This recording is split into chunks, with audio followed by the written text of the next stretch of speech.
నరేంద్ర మోడీ ప్రభుత్వం బీజేపీ ప్రభుత్వం 3 సార్లు వాళ్ళ అధికారంలోకి వచ్చారు. 11 ఏళ్లైంది వాళ్ళు అధికారంలో ఉండబట్టి. ఈ 11 ఏళ్ల కాలంలో వారు ఏం చేశారో వారే చెప్పలేకపోతా ఉన్నారు. నిజానికి 11 ఏళ్ల కాలంలో వారు ఏమైనా చేశారా?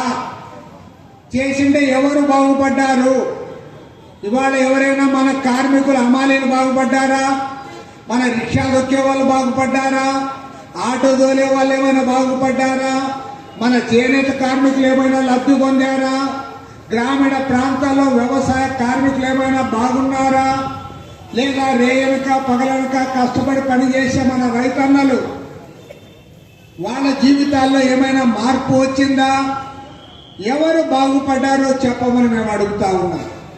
నరేంద్ర మోడీ ప్రభుత్వం అధికారంలోకి వచ్చిన తర్వాత మన మర్యాద మంటగలుస్తా ఉంది, మన పరువు ప్రతిష్టలను మంటగలుపుతా ఉన్నారు.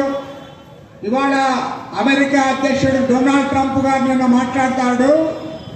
ఇవాళ భారతదేశం నుంచి ఏవైతే ఎగుమతులు చేస్తా ఉన్నారో అందులో మన బట్టలు కూడా ఉన్నాయి.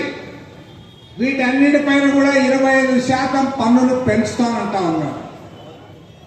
ప్రపంచంలో అత్యధిక జనాభా కలిగి 146 కోట్ల జనాభా ఉన్న భారతదేశాన్ని ఇవాళ ట్రంప్ బెదిరిస్తా ఉన్నాడు. మీకు ట్యాక్స్లు వేస్తా, తర్వాత మీ పైన ఫైన్ వేస్తా, మీరు తప్పు చేశారు, రష్యాతో వ్యాపారం ఎట్లా చేస్తారు అని వాడు బెదిరిస్తా ఉంటే నరేంద్ర మోడీకి ఏమి మూగను పట్టాడా? ఎందుకు నోరు మెదపడం లేదు? ఎందుకు మాట్లాడడం లేదు? మన దేశ ప్రతిష్ట మంట కలుస్తా ఉంది.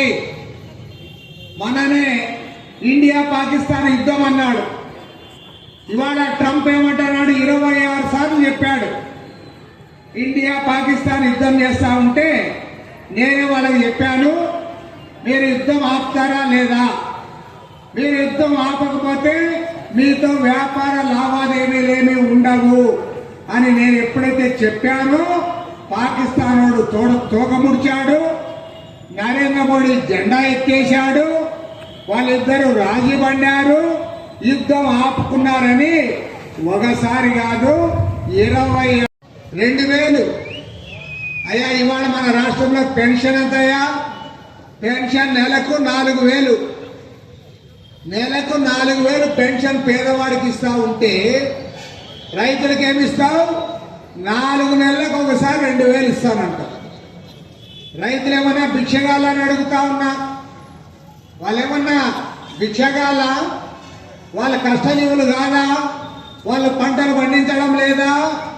వాళ్ళు పంటలు పండిస్తేనే కదా నువ్వు అన్నం తింటా ఉండేది. వాళ్ళకి 4 నెలలకు ఒకసారి 2,000 ఇస్తానంటావా? సంవత్సరానికి 6,000 ఇస్తానంటావా? ఏమంటే రైతుల కోసం మేము చేస్తా ఉన్నాము. నిన్న మన బీజేపీ రాష్ట్ర అధ్యక్షుడు వచ్చాడు, మాధవ్. ఆయన అంటాడు మొత్తం రైతులకు అన్ని కూడా చేసి పెడతా ఉన్నాం, రాయలసీమనంతా సస్యశ్యామలం చేస్తా ఉన్నాం. నేను ఒకటే అడుగుతా ఉన్నా బీజేపీ నాయకుడిని, అయ్యా మీరేం నిన్న మొన్న రాలే అధికారంలో, మీరు వచ్చి 11 ఏళ్ళు అయింది. 11 ఏళ్ల కాలంలో భారతదేశంలో రైతులకు ఏమైనా చేశారా? పోనీ మీ గుజరాత్ రాష్ట్రంలో ఉన్న రైతుల కన్నా మేలు చేశారా? రాయలసీమకు అరవదు మన విభజన హామీల్లో, రాష్ట్ర విభజన బిల్లులో చాలా స్పష్టంగా చెప్పారు, రాయలసీమ ఉత్తరాంధ్ర వెనుకబడిన ప్రాంతాలకు ప్రత్యేక ప్యాకేజ్ ఇస్తామన్నారు. మీరేం చేశారు? జిల్లాకు 50 కోట్లు పడేసి, జిల్లాకు 50 కోట్లు, అది కూడా 3 ఏళ్ల తర్వాత దాన్ని మానేశారు. ఏమీ చేయలే. కడపలో స్టీల్ ఫ్యాక్టరీ అన్నారు, ఆ స్టీల్ ఫ్యాక్టరీ పెట్టాలా? ఏమీ చేయకుండా మోసం చేసి ఇవాళ మేము రాయలసీమ మీద మేము అది చేస్తాం ఇది చేస్తాం అని మోసపు మాటలు చెప్తారా?